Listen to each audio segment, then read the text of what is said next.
Some stories are so old, so familiar you think you know them. You've heard them 100 times. The story of the prodigal son is one of those. We tend to nod along, assuming we've got the gist. A kid messes up, he comes home, everyone hugs, the end. But here's the thing. These stories are usually hiding something in plain sight. They're messy, they're complicated. They're a lot like life. Peel back the layers and you'll see it's not just about a reckless kid, it's about work.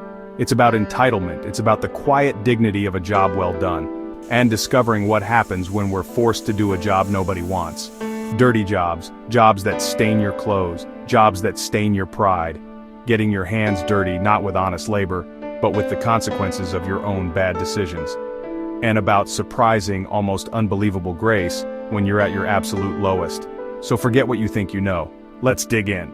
Let's get past the Sunday school flannel graph and see the raw, unfiltered reality. This isn't just a parable. It's a deeply human drama played out every day in homes and workplaces around the world. It's about the pull to run away and the even more powerful, often terrifying need to come back. Forgiveness that doesn't make sense on a balance sheet and a love that defies all logic. It's as relevant today as when it was first told, because it asks hard questions. What do we do when we've wrecked our lives? What does it mean to truly be sorry? What kind of love is big enough to welcome us back with nothing to offer? These aren't easy questions, and the story doesn't offer easy answers. It offers something better, a picture of hitting rock bottom and a hand reaching down to pull you back up. It's a story worth getting a little dirty with. First, you've got the father. The story doesn't give him a name. He's an archetype, the owner of the estate, the boss, the man who built something from nothing. He understands hard work. He has 2 sons. Then there's the younger son, the prodigal. He's restless. He looks at home and sees a cage. He craves adventure, excitement, the freedom to make his own mistakes. The story kicks off with a request that is frankly shocking. The younger son goes to his father and says, "Give me my share of the inheritance." In that culture, that was like saying, "Dad, I wish you were dead." It was a cold, transactional demand. The father, in an act of almost foolish grace, agrees. The kid doesn't waste time. He cashes it all in, land, assets, everything. He turns his birthright into a bag of coins and hits the road.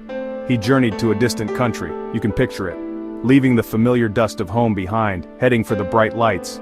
When he gets there, he goes wild. He squandered his wealth in wild living. He was the guy buying drinks for everyone at the bar. He had the best clothes, he had the fastest camels, he had the most popular friends. For the first time in his life, he was somebody. Not because of who his father was, but because of the money in his purse. He was surrounded by people who laughed at his jokes and told him how great he was. It was a constant party, a whirlwind of fleeting pleasures and shallow relationships. But a dream built on a finite pile of cash ends. The party can't last forever. The music was about to stop. The silence would be deafening. He was burning through his future, one wild night at a time.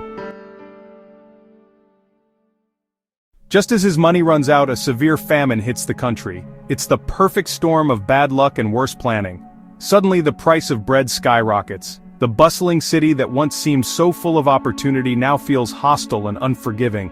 The fair-weather friends who were so happy to drink his wine and eat his food are nowhere to be found. He's alone, he's broke, and he's hungry. He has to find work, any work. This is a kid who likely never did a day of hard labor in his life. He's forced to swallow his pride and seek employment from a local citizen. The job he gets is the ultimate humiliation. He's sent to the fields to feed pigs. For a Jewish boy, this was rock bottom. To work with them, to live among them, was to be defiled. This wasn't just a dirty job, it was a soul-crushing job. He went from dreaming of a life of leisure to living in a pigsty. The stench, the filth, the squealing of the animals, this was his new reality. He had wanted to escape the simple, clean work of his father's farm, and now he was knee-deep in something far, far worse. He gets so hungry, so utterly destitute that he finds himself envying the pigs. The story says he longed to fill his stomach with the pods that the pigs were eating. Think about that for a moment. He is so broken that the slop being thrown to unclean animals looks like a feast. But no one gave him anything, and that's where the change happens. In the middle of the filth and the despair, the story says he came to his senses.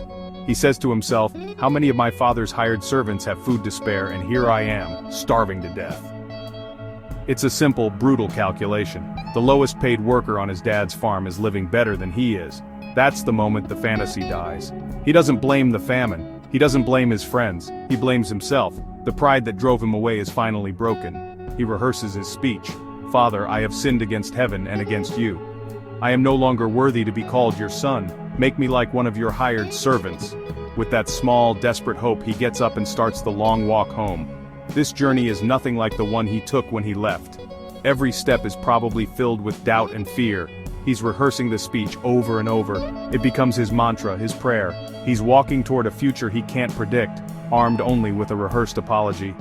But while he was still a long way off, his father saw him. That line changes everything.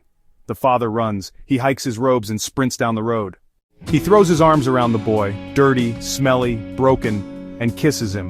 The father's love moves faster than the son's apology. He cuts him off.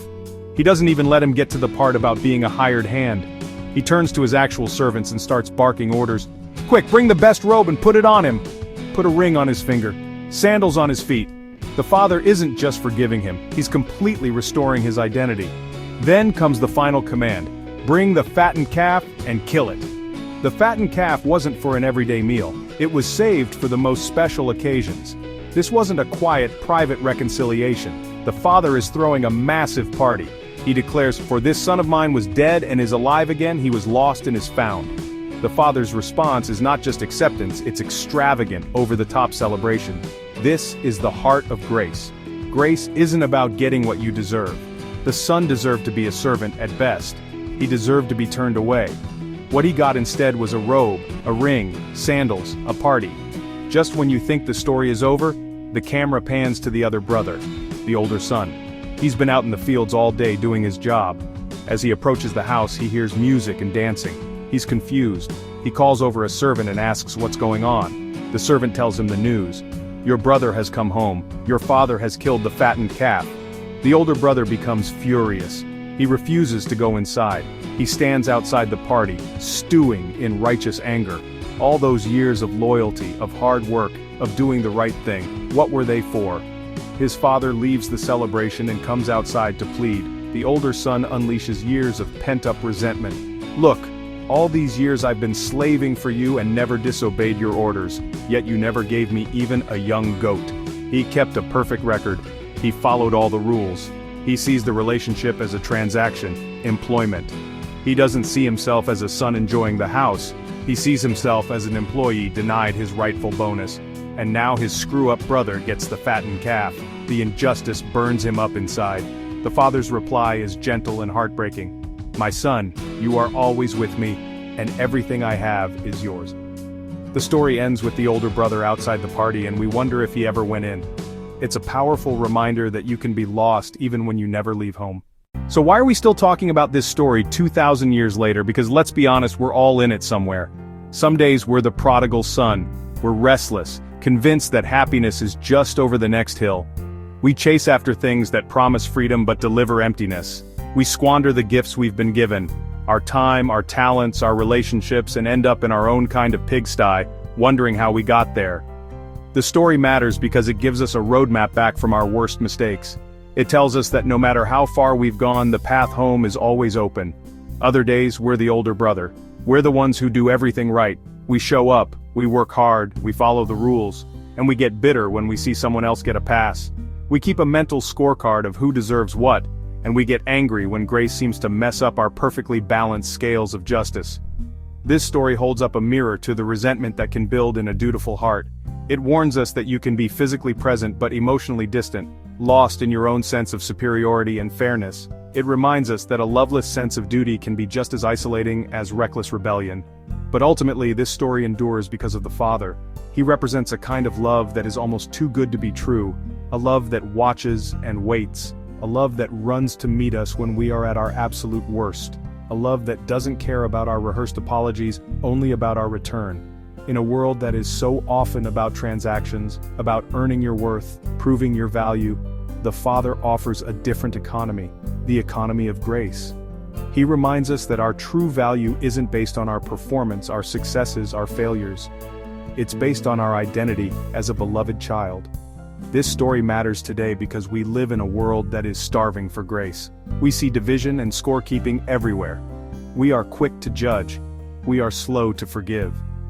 The parable of the prodigal son is a timeless blueprint for how to deal with the messes we make and the messes others make. It's about the dirt and grime of human failure and the shocking, cleansing power of unconditional love. It tells us that no one is beyond hope, that coming home is always an option, and that the best parties are the ones thrown for the people who least deserve them, and that's a story worth hearing again and again.